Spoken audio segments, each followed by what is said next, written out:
And good morning, everybody. Welcome to Chalk Talk. I am so excited that you're here. Welcome, welcome, welcome to all of the folks over on Facebook. Those of you who are joining me live on Blog Talk, or if you happen to hear this show later in the day as a podcast, so excited about what we have on tap to talk about today. Well, first of all, it's that time of year, right? So anytime, let me stop. I'm always excited to talk to you guys. There's always something happening in the world of sports or just in the world period. But guess what? It is officially August. NFL training camps are underway. Yes. And we're going to talk a lot about the NFL and football today. I have a guest joining me. You've heard him if you follow Chalk Talk on the name. He is a writer, columnist with the Sporting News, and we have been friends and colleagues for decades. We're going to talk, he covers the National Football League for Sporting News. We're going to talk about what's happening at NFL training camps. We're going to do a little bit of an update. Hey, good morning, Donald Fleming. Welcome, welcome. So glad to have you on board today. Thank you for being a part of the show. We're going to talk about some NBA basketball. There has been some news. Kyrie Irving apparently wants out of Cleveland, and the Carmelo Anthony stuff is still floating around. And so, and then there's some new stuff with Lonzo Ball. So there's always basketball stuff happening, as it seems. This has been a really busy off season for the NBA. We'll talk about some of that. Definitely we'll talk about what's happening with the Houston Texans. Big news out of training camp this week on yesterday, injury to Will Fuller, the second-year receiver out of Notre Dame, broke his collarbone, and they're looking at 2 to 3 months of him being out. So what does that mean for the Houston Texans and more? Hey, Sylvia, that's my sister, fresh back from her cruise. I can't wait to hear all about it. Yay, I'm glad you made it back safely. Good to see you. And we also are going to talk about those Houston Astros, right? The Houston Astros, what's happening around Major League Baseball. And we're going to talk about all of that. And we're going to spend some time today talking about what is happening with Colin Kaepernick. There have been, there's more and more talk and murmurs and rumors, not rumors, but this groundswell of chatter about whether or not there should be a boycott. So I want to talk about what that looks like. Is that the answer? How do you do it? And who would participate? So there's a lot to talk about on today's show. So when I have a lot to do and some heavy topics and I need somebody with credibility and experience, I go and bring in my dear friend and colleague, David Steele, because he always makes me, just eminently feel smarter when I have him on. Are you there? Good morning. Oh, wait. Good morning. I can hear you. Can you hear me? I can hear you. Welcome, welcome. How is the weather up in, are you in the Baltimore area? I'm in the Baltimore area. Yes, it's clear. It stopped raining. It's your basic muggy mid-Atlantic day here. So I'm sure you're very familiar with that there in Houston. I know I was for my visits out there. So yeah, we're having some kind of rainy, cloudy weather. And we're kind of like in the same space, so to speak. So as always, thank you for joining me, David. There is so much to talk about. And before we do, tell me some of the things that you've been writing about recently and what's at the top of your list that you're covering this week. Yeah, it's been pretty much all Colin Kaepernick all the time the last couple of days, just because of the start of training camp. And there's so much going on in the NFL right now.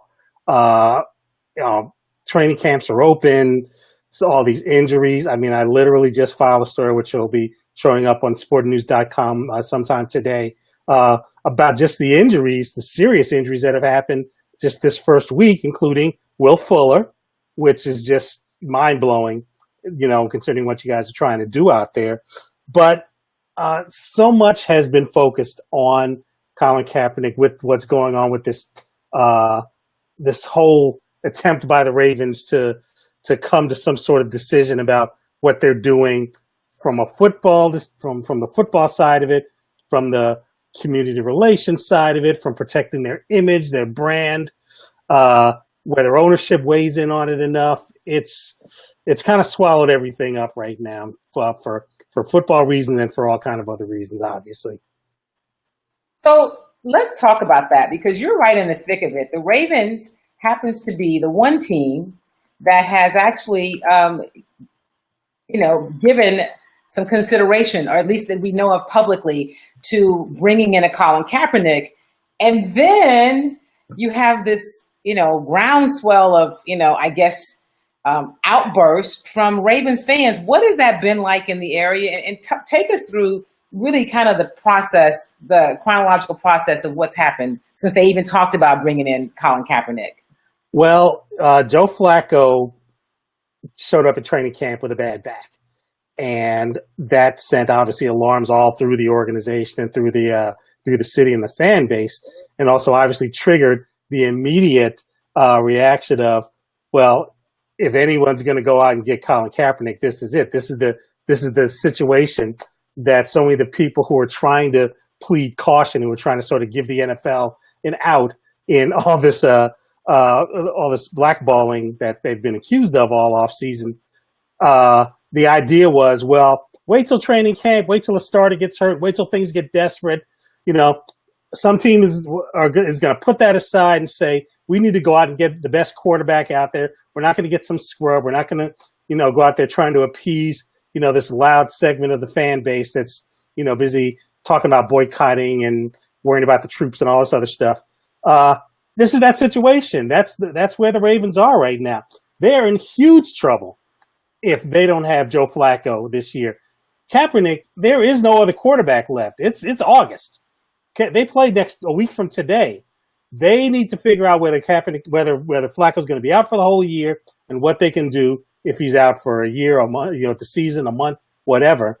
So they reach out to Kaepernick, and immediately, and the funny thing was that the timing on this was pretty crazy. They were holding a fan forum because they're having the big fan workout at the stadium on this past Sunday. So the owner was there. Roger Goodell happened to be there as well. The topic obviously came up, and Goodell tap danced around it. And the owner, Steve Bisciotti, gave this big, long speech about, I need to consult Ray Lewis about the, about bringing him in and getting guidance from him and his experiences. And I want to monitor the fan base. I want to monitor our sponsors, our business partners, as if they're hiring actually a new owner. Never mind a backup quarterback. I got to ask you a question. Please do. So the whole Ray Lewis thing. Okay. So Ray Lewis? That's so over him. And I understand. See, here's the deal. For those of you who are listening, and thank you, welcome to Chalk Talk, glad that you're here today. For those of you who are listening and watching, and if you wonder why some people get, hey, Bobblehead, good day, welcome, get opportunities to be on national broadcast and others don't, just look no further than a Ray Lewis. They would much rather put a Ray Lewis on and his buffoonery and his high level of ignorance, but I just have to go there with him. He is in no position to say anything about Colin Kaepernick. People have kind of gone through stuff you did. You've gotten an opportunity to come back. You get to be on TV. He's clearly glad to be in the room. How dare Ray Lewis have anything to say about Colin Kaepernick? And what in the hell makes the Ravens want to ask him anyway? When did he become some kind of moral authority? I don't understand. Did I miss something? What happened? Here's the beauty of the situation. Half, if not more, of the people here in Baltimore are asking the exact same question. And this is the city where he became a star. You could still go to games right now. He's been retired for 5 years. Right. There are going to be more people with Ray Lewis jerseys in the stands than any other jersey, current player, past player, anything. He is the face of this organization. There's a statue of him outside of that stadium. He is what people's outside representation of the Baltimore Ravens is. And yet there's a huge segment of this fan base that's sick and tired of him for the exact same reasons you get. I mean, this is not his first little conflict. He's expressed publicly with anything related to Black Lives Matters. And it was like about a year ago. It was about a year after the Freddie Gray uprising, in fact, that he went on a tirade on, that he videotaped in his house about Black Lives Matter. So here he is weighing in again. He's found his little niche on the network that embraces this sort of thing. We all know what that is. It's the same network that invited Michael Vick on to get his perspective on Colin Kaepernick. So that's all you need to know about the atmosphere that they're creating over there. But yes, Ray Lewis. So yeah, that's who the owner of this team, Steve Ashadi, and I will repeat his name over and over and over so we will understand what they're dealing with. And remember, he's also the same guy who stood up for Ray Rice and all the things he did over and over and over and over and over again, and worked what he needed to work within that organization, within the league, to get Ray Rice 2 games off for knocking his fiance's lights out, and then had to backtrack when the other video came out. Okay, that's the moral ground that this organization is staking out. How do we handle Ray Rice? How do we handle Ray Lewis? Oh, but Colin Kaepernick, we got to really give some thought to this. We got to really, tread lightly. We got to be very measured in all of this and get the temperature of everybody to make sure that this is okay for a guy who did nothing more than exercise his constitutional right to say what he said, what he has said many, many times in this city. That's right. I mean, that's the whole part. In Baltimore, we know what Baltimore is like. We all watched what happened 2 years ago in Baltimore with the police and Freddie Gray. And yet this is the stance that, the NFL franchise in this city has chosen to take. I mean, it is complex. There is absolutely no consensus, no unity, no togetherness. The split on this among the fans is as sharp as maybe there's ever been in any city. And it's almost karma that it's Baltimore that's facing this when it comes right down to it. So here's a couple things. There's so much to unpack here. And I'm so glad it's you today. I mean, we've been trying to do this, and I actually gave you some notice. So let me pat myself on the back. I'm a much better planner. So that it happens to be you. We're talking so much about Colin Kaepernick. So there's so many things about this that really, really bothers me, right? First of all, we have Ray Lewis, who, beat a murder charge. And I say beat it, he was acquitted, that's fine. Let me just ask this without any form of judgment. Has he married any of those women he has kids for yet? That would be a no. Okay, let me go back.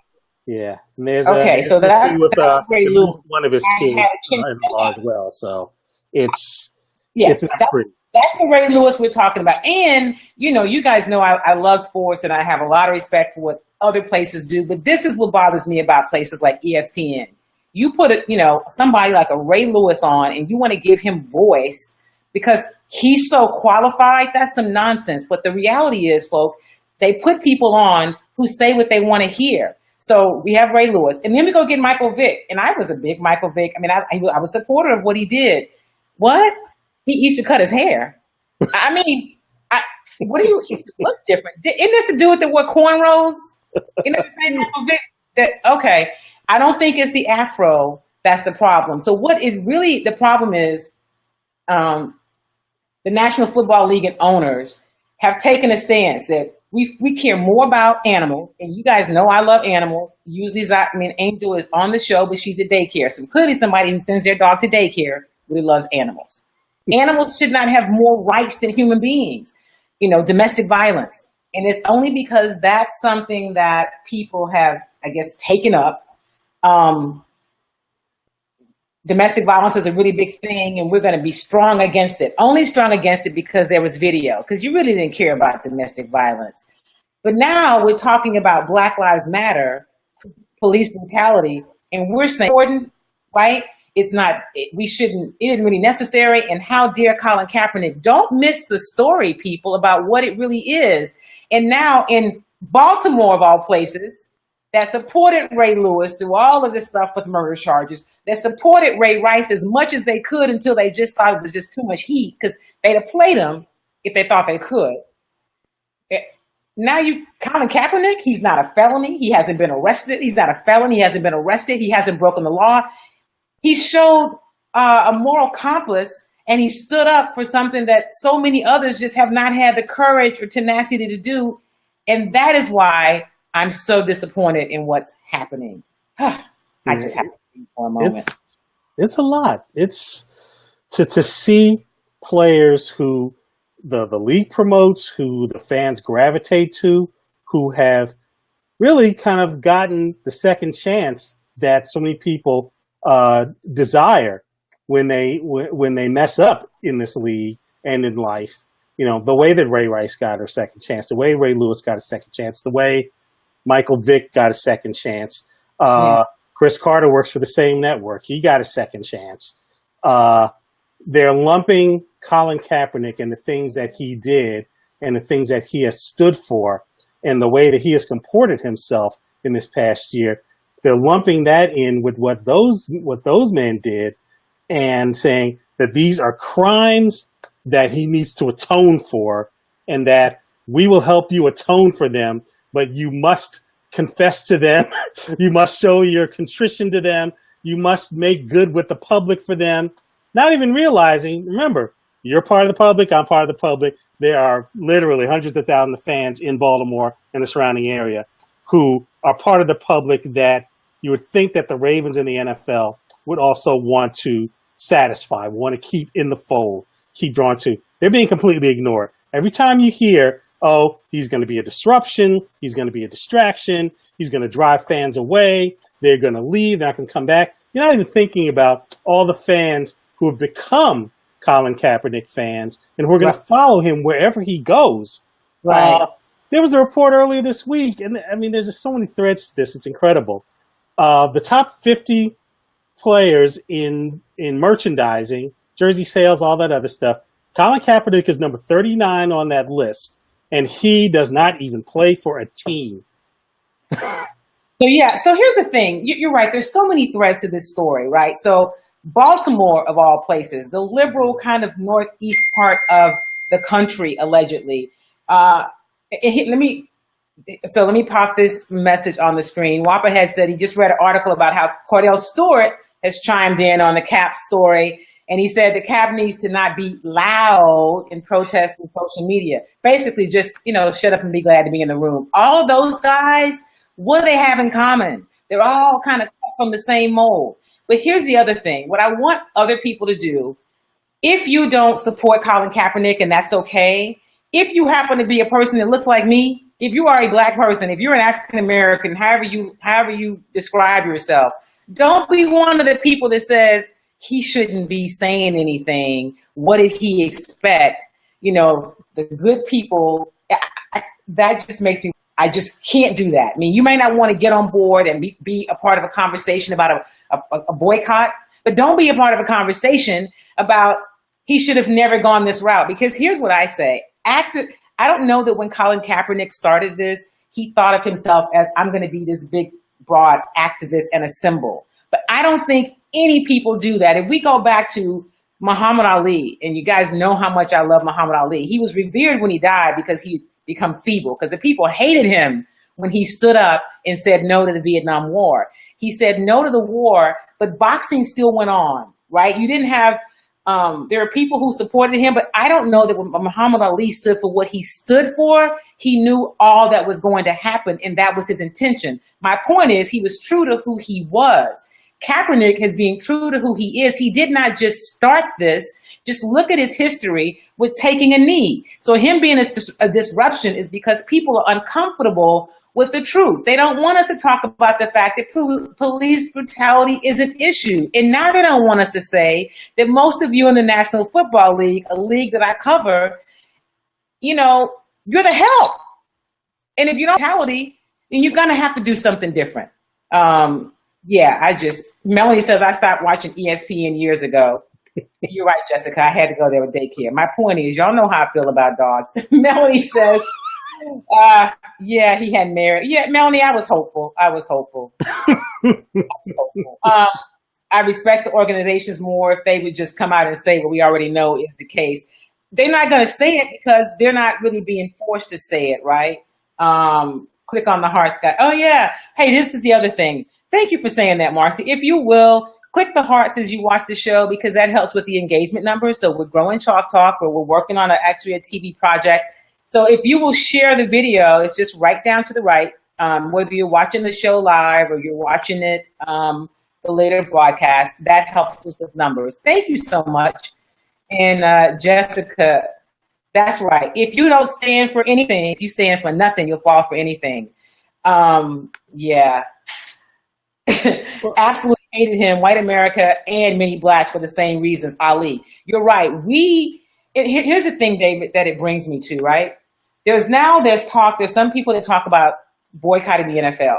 So my thing is, thank you so much, Melanie. I appreciate that for sharing the video. Saying let's boycott the National Football League, what does that look like and what does it mean? How many of us are there? And what is that the best way to send a message? Now, I'm not anti-boycott. You know, they used to call me Angela Davis growing up. I was much more Angela Davis than really anybody else. So I'm for taking stands, but what is the right stand? And what kind of boycott will make the National Football League listen? The reality is you're not going to get the players to boycott. And I can't even say that all the players should just not play. I think that's a ridiculous thought. This is their livelihood, and there's some of them that have absolutely no consciousness at all. It doesn't make them bad people.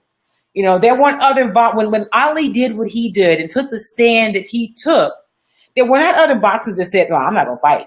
If he can't box and he going to jail, I'm not going to fight. So let's be realistic about what our expectations are. But let's talk about David, what could we do? What would make the NFL say? That is a great question because, you know, you're right. When you talk about boycott, there's a percentage of the fan base, black and white and every other ethnicity and nationality that cares about this and that would support something like this. I don't know if it's big enough to affect something like attendance, TV ratings. I mean, we're talking huge numbers there. And I'm sure it won't affect something like commercial sponsorship. You know, I don't know if necessarily, you know, are we willing to boycott the companies that support the NFL? You know, are we going to boycott the Nikes, the Coca-Colas, the Budweisers, Doritos? I mean, you can just look at the Super Bowl broadcast and look at the long list of people who climb over each other to broadcast with the NFL. There's a lot of money there. It would be a very, very involved thing to try to make a big economic point. I think it's very interesting that this has stayed on the front burner as long as it has, simply because so many people refuse to be silent about it. You know, I'm sure you get it. I know I get it. I know that everybody who has ever written or spoken out loud about it has gotten just tons of hate mail, email, Twitter, everything telling you need to shut up. You need to know your place. You know, you need to, you need to know that, the league is a business. Those guys need to recognize where their bread is buttered, and they need to just sit down and play. And it's just, there's an incredible effort to silence everybody who talks about this. And when we talk about silencing everybody about this, that means silencing everybody about what he is talking about. It means, every time somebody starts a conversation about the troops and the anthem and the flag, that's a way to not talk about police brutality. And that's the thing everybody's got to remember. And the people who talk about this, keep that on the front burner, keep that in the limelight, keep that in front of everybody. You notice that Ray Lewis never talks about that. Ray Lewis hadn't said the words police and brutality in a sentence together yet. So neither has Steve Bisciotti or any of the other owners or coaches or Roger Goodell or anybody has even said that. The people who are mad about this and who want to stop this, we have to continue to talk and keep it in front of them so that they can't ignore it anymore. That's the best advice I can give, probably. I think that you're right. And Melanie says she thought about boycotting the NFL, and she loves her some Cowboys, but she's been looking at sponsors too.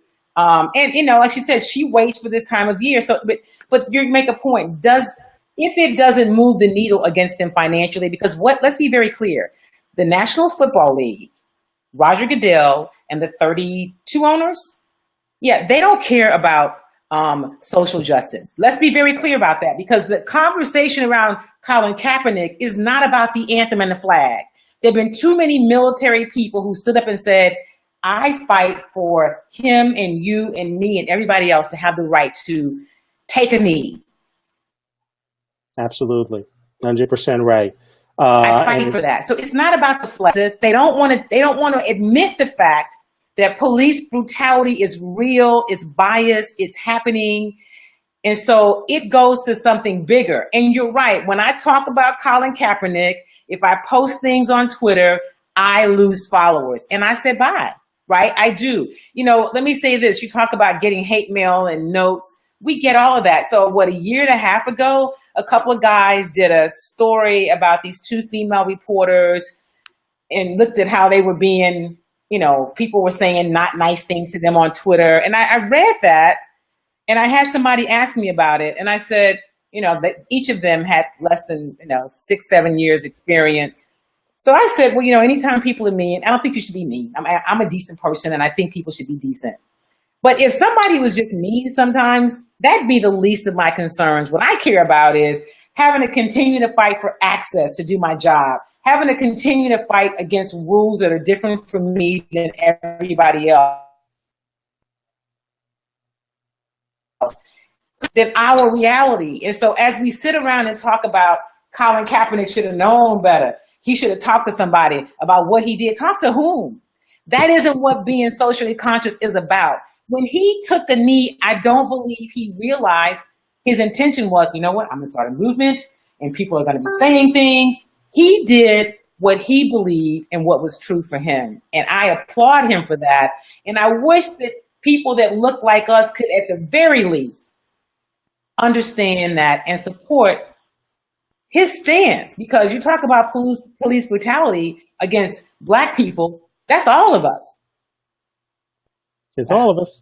It's all of us, and it includes all the players, which is an interesting thing. And you made a great point earlier about how that boxers did not follow Ali on his quest, and they continued to box. And I mean, there were all the instances where they continued to call him Cassius Clay to his face. You're a Black man, even if it's in the 60s and you had whatever you had in your mind about what the Nation of Islam was like.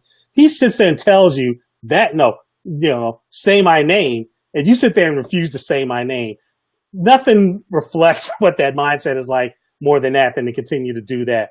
That's really what's going on right now. And we talked before, and I want to thank you again, as I always do, for doing so much to promote the book I did with Tommy Smith, Silent Gesture.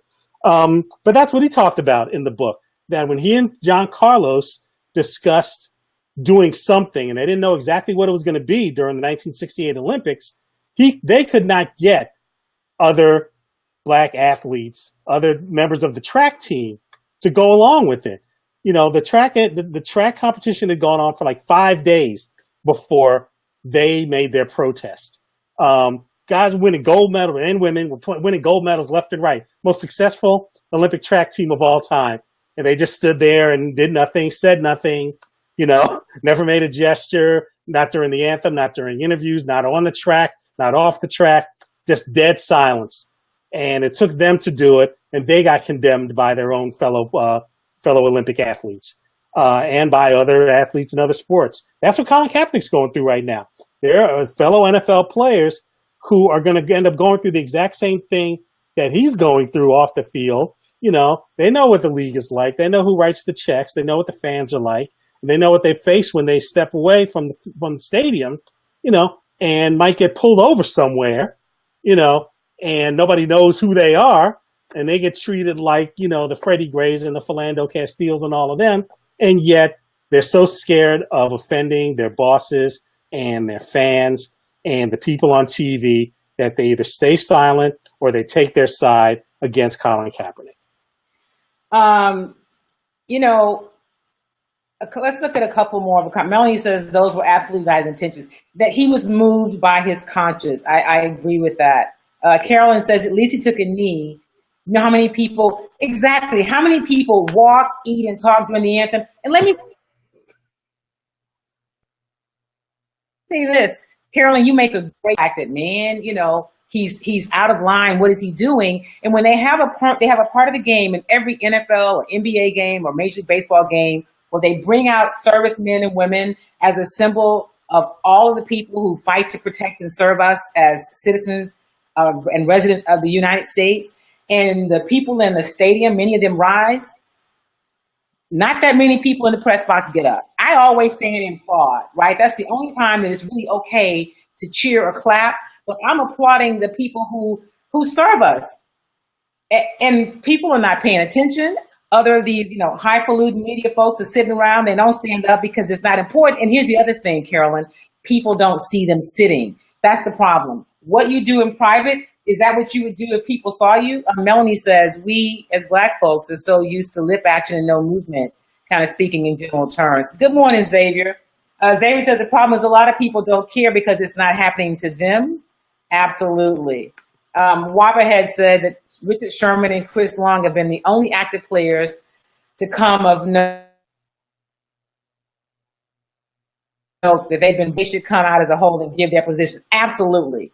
Yeah. I absolutely think Whopperhead that the NFLPA should be saying something, okay? And let me take these other things down so we can see what you say here, Xavier. Xavier says, when I was watching the movie 12 Years a Slave, one of the most disturbing things I saw in the movie was the main character being tied up and whipped while the other slaves walked around doing their business, blah, blah, blah. He was whipped for revolting against the establishment. That's what I see in the Colin Kaepernick situation. He's not physically being beaten, but being beaten by denying him of his work employment and his economic capacity to earn an income. The owners are trying to break his will, and they're trying to break his will, Xavier, because they don't want the other players to follow suit, right? If you want to compare it to the slaves, they don't want the slaves to get out of line and think they can stand up too. Not only the owners are trying to break his will by hiring people who are far less superior skills that compare to his dad's uncles, cousins, and lastly, their sons. The sad thing is, like the movie, all the NFL players, Black athletes, and others are going about their business like nothing is happening. Where is DeMaurice Smith, NFLPA's executive director, who is a Black man? And isn't he supposed to have all of the NFL players back? Absolutely. And I just wanted to share that because I thought it was worth saying. Thank you for that, Xavier. The 12 Years a Slave is a very interesting and I think a very appropriate analogy. But here's the other thing. They want to make an example out of Kaepernick. How dare you? Because really, just be glad and play. So what we're going to do is parade out some other people who are just glad to be in the room. We're going to parade out Ray Lewis, who I guess we'll have to see him in his chinchilla later talking about, I don't know. Then they're going to bring out Michael Vick. Then they go to Cordell Stewart. But people be aware. We talk about staying woke. This is a great opportunity. So maybe what you do is maybe an NFL boycott. Look, if everybody that watches the NFL, every Black person that watches the NFL start watching the NFL, I don't usually. Maybe what you do is in your city with your teams, maybe you start approaching and reaching out to players on that team. If you see a player that has something to say, Ray Lewis, maybe we talk about Ray Lewis. I don't know. I mean, not that I want to get him fired, but there's got to be a way that moves the needle. And so when we talk about boycott, I just want it to be productive. I don't want us to just be mad and do something where they can say, oh, that's not making a difference and have us to go away. And I am open for what that is. I don't have the answer.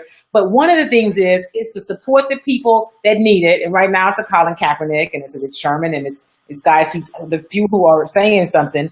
And to let the other guys know, listen, if you don't want to support Colin Kaepernick, then just shut the hell up. When they put the mic in front you say, man, I'm not small enough to have this conversation. Call somebody else. That's what I would say should do. Now, that's just me. No, right? Y'all remember? Okay, you guys remember the chinchilla when Ray Lewis was acquitted and he came out with his mom and he had that chinchilla on? I just can't take a man who wears a chinchilla seriously. He can't talk to me about something that's right or wrong. I just can't do it. Well, he's replaced the chinchilla with fedora. I don't know if you noticed that. Oh yeah, he's walking around trying to pimp like that, and he's trying to look. He's He's changed his look. He's working on his image. This is what Ray is trying to do. Ray is trying to find his place in his post-career world. And if you had watched him during his career, you knew that was going to be a problem. You know, he wasn't just going to waltz into any old job he wanted to. It's kind of a miracle that he's gotten the broadcasting jobs that he has. You know, it's not a miracle, David. He says and does and tap dances the way they want him to say and do and tap dance.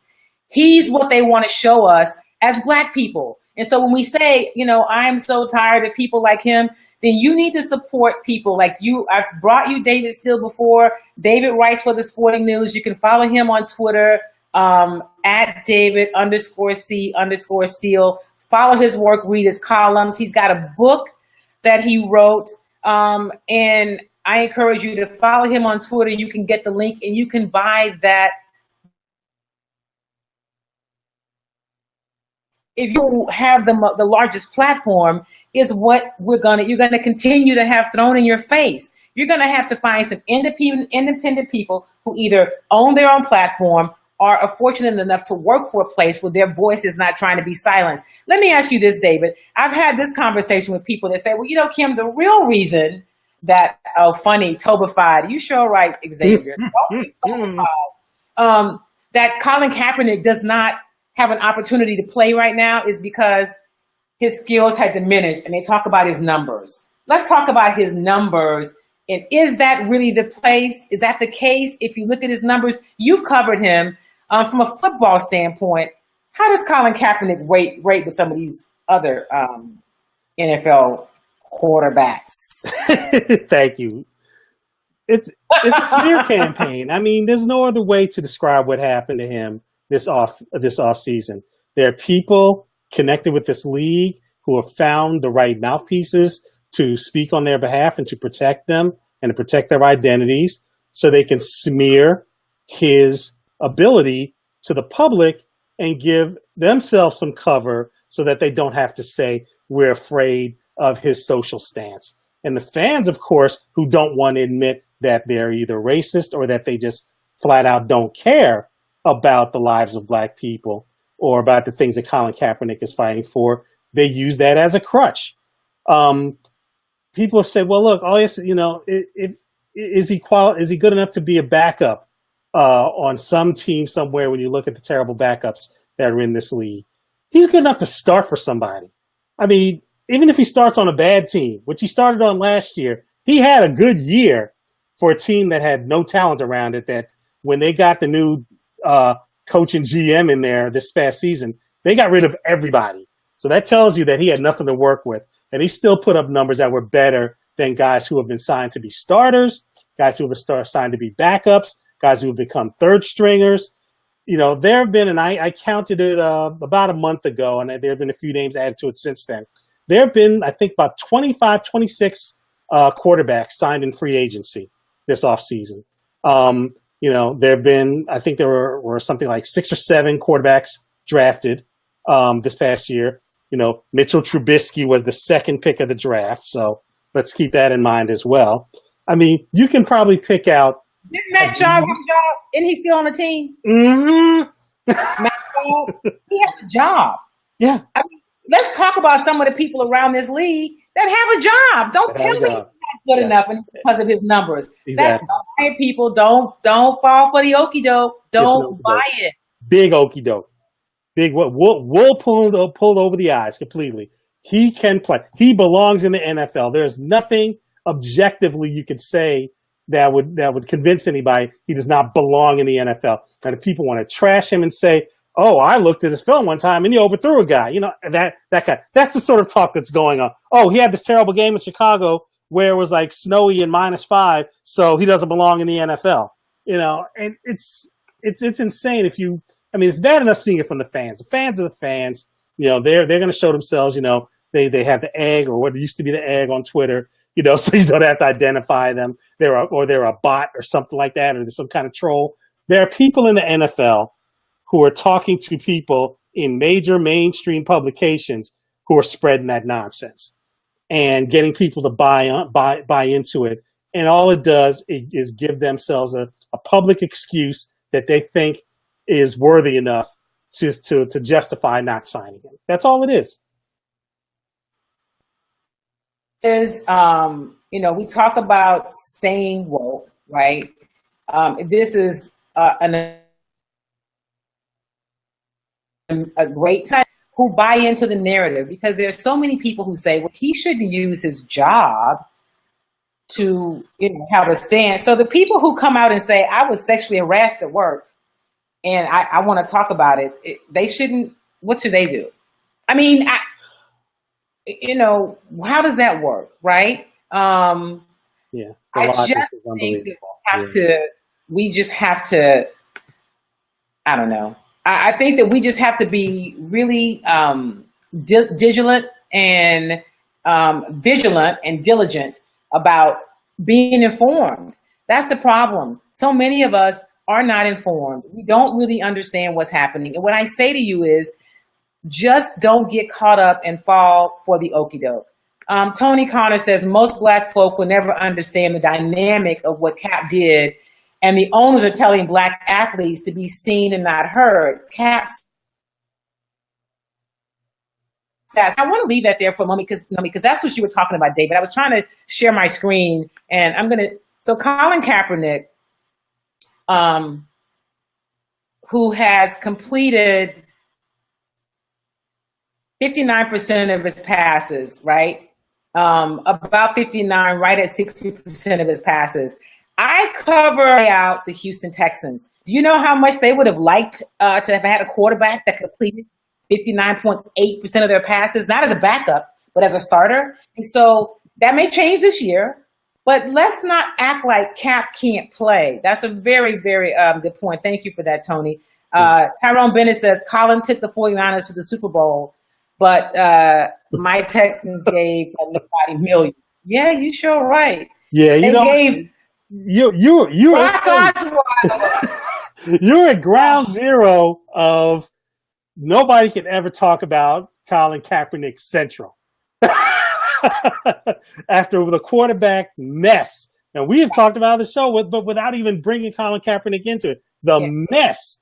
That team, that's a Super Bowl team that's being kept from the Super Bowl because they got such, not even just mediocre quarterbacks. They got bad quarterbacks. They made bad decisions. They throw money at bad players. They draft bad players. It's unbelievable. And, you get people young, things like this. Oh, he's just an interception machine. And then you see like, oh, well, he only threw 4 interceptions all last year. It's just people just literally make stuff up about Colin Kaepernick. They literally lie in public about him while they literally give everybody on your roster down there and half the league the pay. And that's also to bring it sort of full circle. That's part of the dynamic here with the Ravens in Baltimore. Their backup for who they carried over from last year is Ryan Mallett. Okay, can we stay for a minute? I just need you to, because a lot of these people that we would say are kind of like losers in the quarterback world, they've come for the Texans. Erica Hilliard says one name, Hoyer. And then Brian Hoyer, you have people like bidding for his services. What? He can't play. Brian Hoyer has a job and Kaepernick isn't good enough. People don't buy it. Just be quiet. You don't have to support him, but don't be used as a puppet and have the conversation and say it's about his numbers. It's not about his numbers. Michael Vick is not about his afro from the man who wore cornrows. It's not about that. Ray Lewis, sit down somewhere. All right? Sit down somewhere. And I need to hear from DeMaurice Smith, right? I need to hear from DeMaurice. Thanks for bringing it back. I need to hear from why do you have a union if this isn't what the union, if this is not what it's for? That's what the union's for. The union isn't for, go get people money. Yeah, and I definitely get that. It's a complex job. It's a lot. But a player in your sport, a prominent player at the most valuable position in the entire sport, at a position that is still rare in 2017 to have black men play that position, is being blackballed. I mean, if nothing else, stand up out loud and ask the question. Even if you don't like the answer, even if they're going to give you some crazy answer, stand up and say, explain yourselves. Explain yourselves, 32 NFL owners who I got to negotiate with all the time. Explain how you're keeping this guy away from working. Don't give me his stats. Don't give me his age. Don't give me whatever it is, whatever excuse they're going to give. Tell me why you're not signing him. And don't ever, and if you're not signing him for the reasons, clearly not signing him, don't ever sell to the public that you're all about winning, that you're all about putting the best team out there and giving yourselves the best opportunity to win. And that's what it's all about, the fans and all that, because it's not. Because if it was, the Brock Osweilers and Ryan Malletts and Brian Hoyers and Tom Savages of this league would not have jobs. Yeah. That's what I'm talking about. All these. Just off of one team. One team. Take the team I cover. He says, meanwhile, Osweiler hasn't even taken snaps with the first team in Cleveland yet. Whopperhead. So that's why I appreciate the Chalk Talk audience. You guys are informed. You keep it real. And so as we try to figure out what is the thing to do, what do you say? Maybe it's, if you're a Houston Texans fan, right? You're excited. We're excited about Deshaun Watson. Yay, woo, I hope he is what we think he can be. Clearly, he's going to end up being the starter because you just mentioned Tom Savage, a guy who got hurt on the quarterback sneak. So what I say is maybe it's talk to the owners in your city. Y'all talk about community. Why do you have all these? We have a community project. Serve the community. Stops for no reason and getting shot to death. I mean, I can't think of anything more community oriented than saving the lives of people who are being unfairly and unjustly harmed, injured, locked up, shot down just because they are Black. I'm just saying. Terry says, I commend Colin Kaepernick. I just started really getting into football, and he is one of the good ones. They are just puppets on a string. Those players know deep down inside what he's fighting for. They're afraid of being blackballed. And Terry, here's the thing. Thank you so much for your comment. Welcome to the show. I don't even know if they're afraid of being blackballed. I think so many of them are just not conscious. They don't care. They're not interested. It's the same reason a lot of them go broke, because they don't think it can happen to them. So cigarettes, weed, or anything else, that wouldn't be it. But how many people get stopped for no reason? I was stopped coming from a Starbucks one day for no reason. And I had to keep my wits about me. I haven't had a ticket, let me knock on some wood somewhere, in over 20 years. They stopped me for no reason. And when I asked him, officer, why'd you, because he could. Really, basically is what he said. So let's not think it cannot happen to us. Brother Robert says, boycott the NFL on principle. I get you.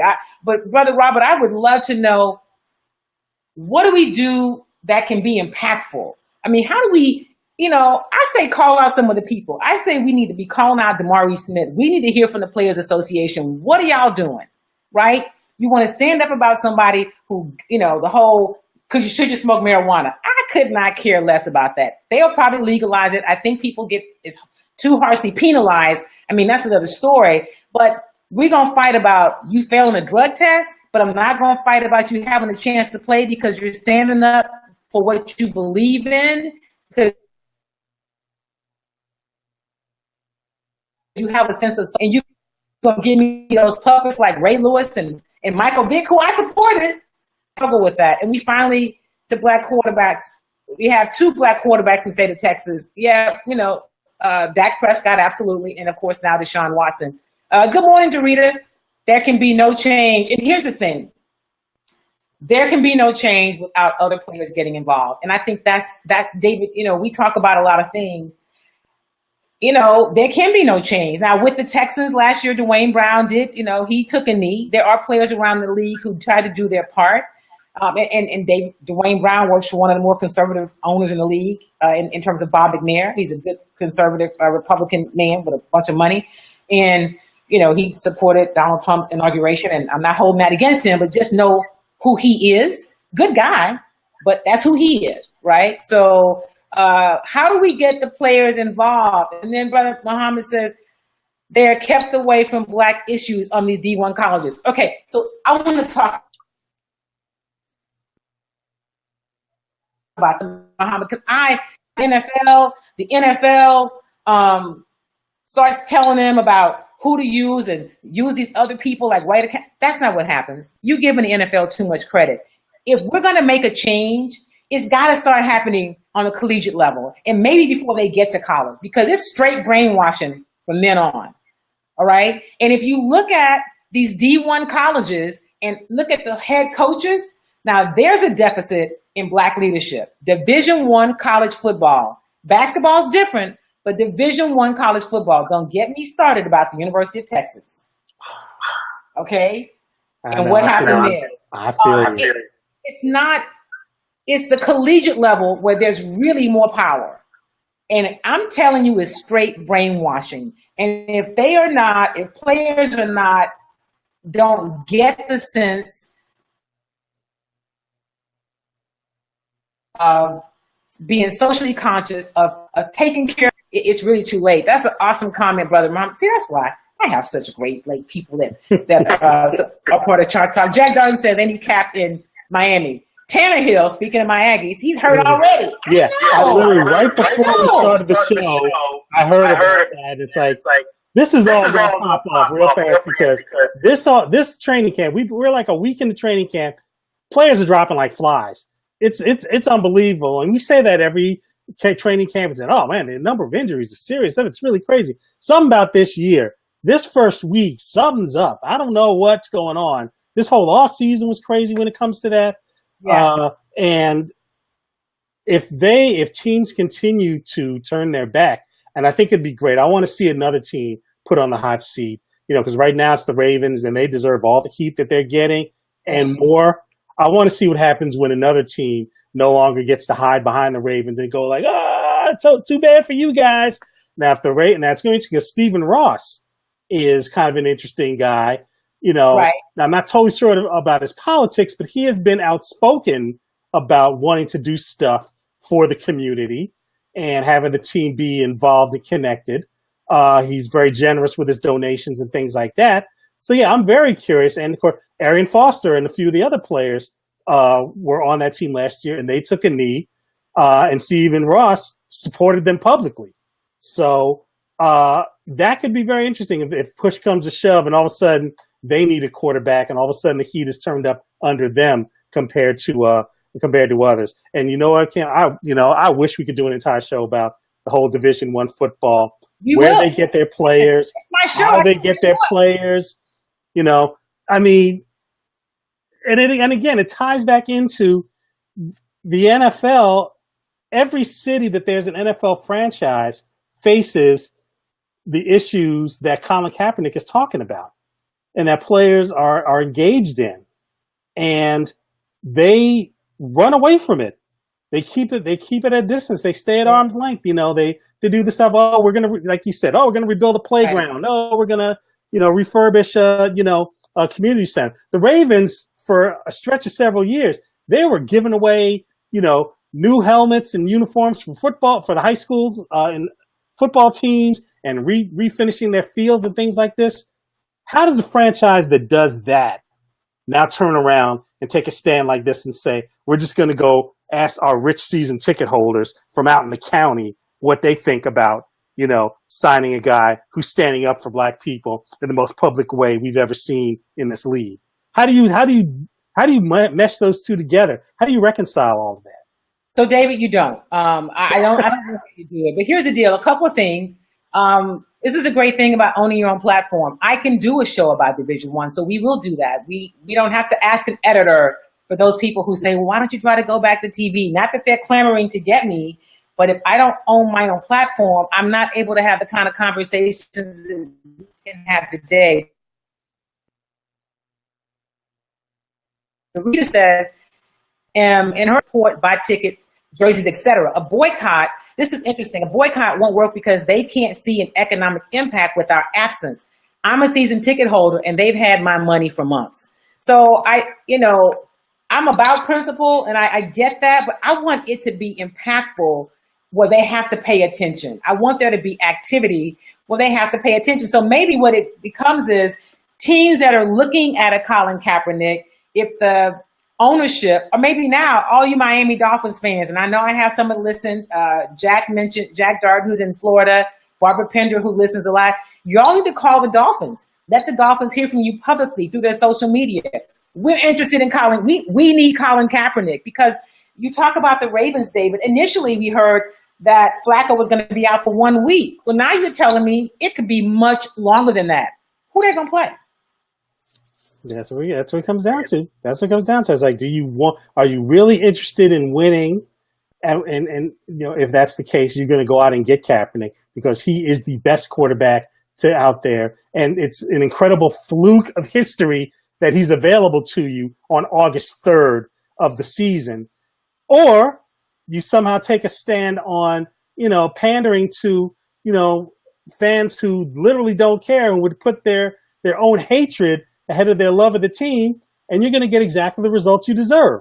They're a little 4-12 or whatever with Ryan Mallett. John Harbaugh gets fired. Ozzie Newsome gets forced out. You're back at rock bottom anymore. Once again, Redskins fans are laughing at you. Steelers fans are laughing at you. And all because there's a group of fans who said, he disrespected the anthem. He disrespected the flag. It's like, well, is that worth it to you?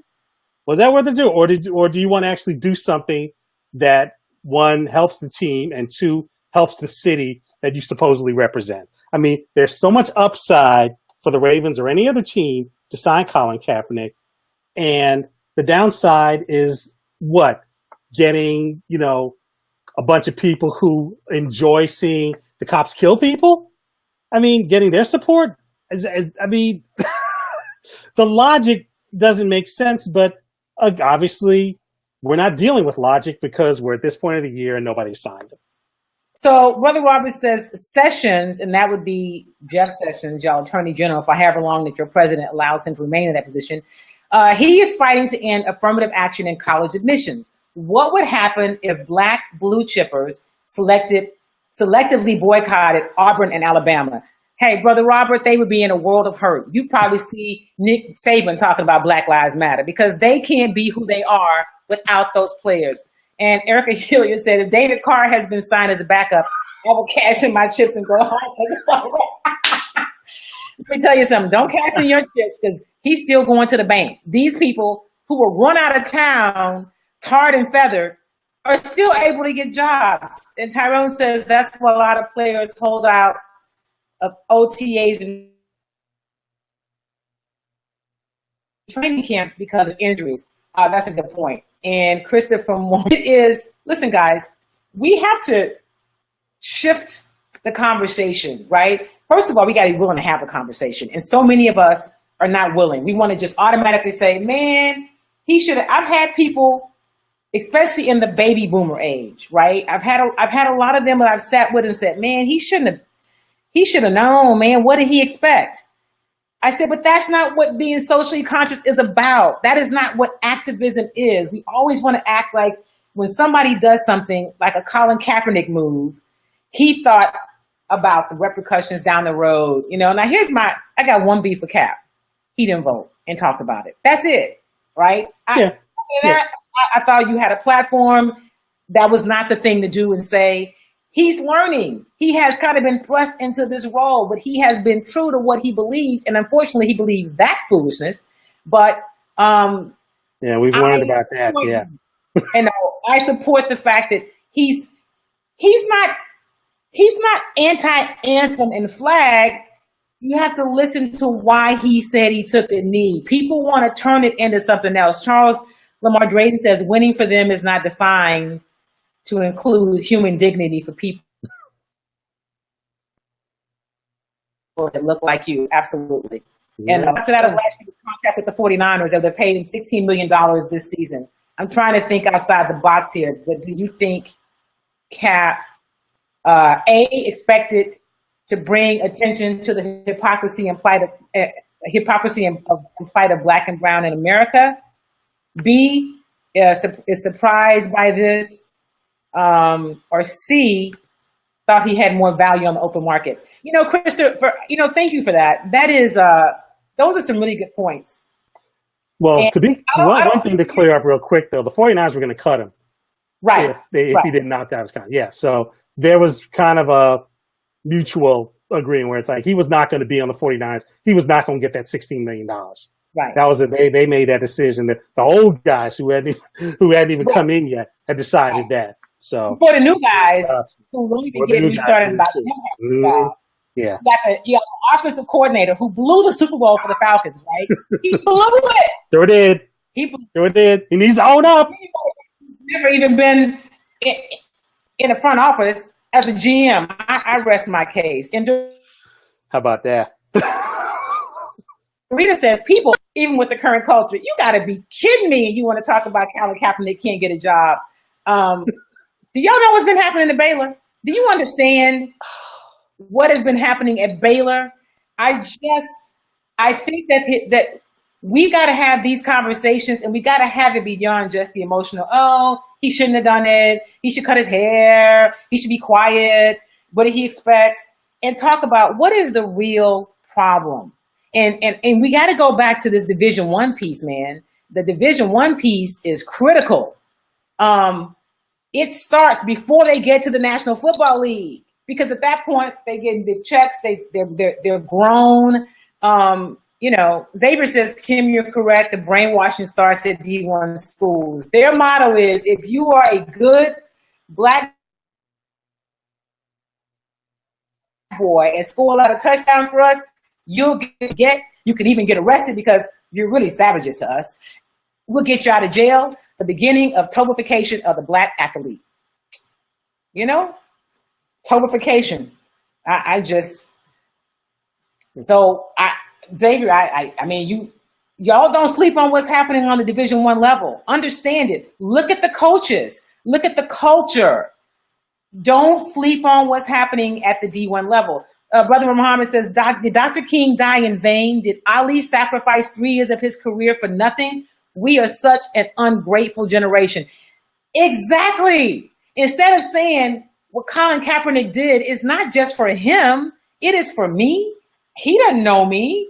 He might know you, David, but he doesn't know me. He doesn't know the people that are probably on my timeline on the show, but he did it for people beyond himself.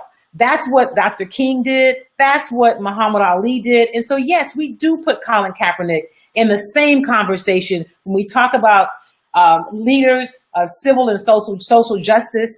And we have got to stop thinking, well, I wouldn't do it and I have a job and, on my job, I can't do that. Really? Those people don't care about you. Be very, very clear. Be very clear, yeah. And I think we've somehow gotten into the mindset that the things that were achieved by that generation, by Dr. King and Malcolm X and Muhammad Ali and Jim Brown and Bill Russell and all those people, Kareem, John Carlos, Tommy Smith, those people, that somehow this was an end in itself. That it wasn't a means to an end. The end was supposed to be freedom and equality and justice. The end was not a good job, okay, any more than an end was, hey, I get to use the same bathroom as them now, okay? And that was somehow something you're supposed to protect with your life and closely guard and never do anything to jeopardize that. People have for generations been looking at college scholarships, athletic scholarships, as that end.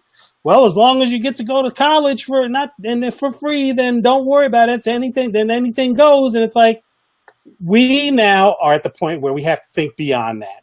Right. And I really want the generation that's after us to embrace that. I mean, I'm glad that we're out here talking about it. The ones that come after us have to push it even harder. The guys who are Colin Kaepernick's age, the guys who are younger than that, the guys who are in high school who have this skill to go and make, Nick Saban or, some of these guys millions of dollars. Yeah, multi-millions of dollars. Hey, David, I want to remind people, David writes for the Sporting News. He's a longtime friend and colleague and has been covering sports around the country for years. But he co-authored a book with Tommy Smith called Silent Gesture. And I'm wondering, David, and please tell me you know who Tommy Smith is. If you're on my timeline, don't tell me, just Google it and go find out and get the book.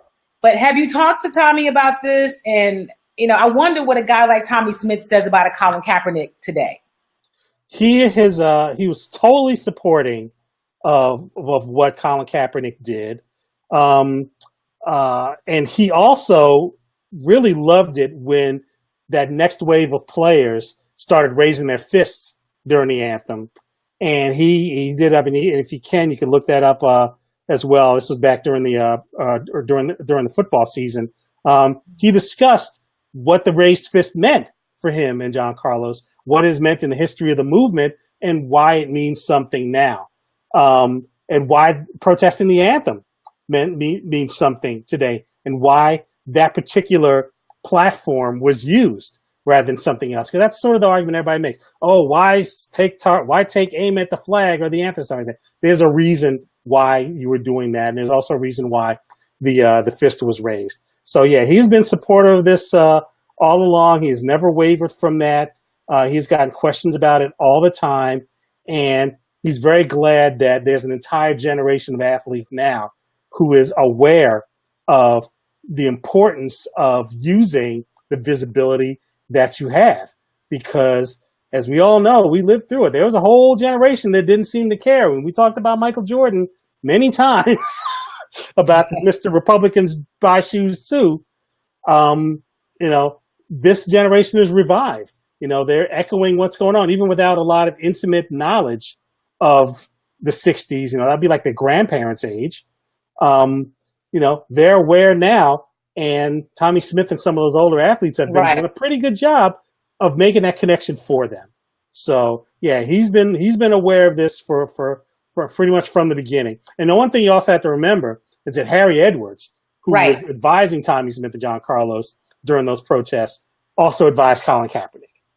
Right. So let me say this. I want to, and we'll talk offline, but I would love to get Tommy Smith on the show because I'd love to have his voice. I talked to one of these people and said, Colin Kaepernick should have talked to Harry Edwards.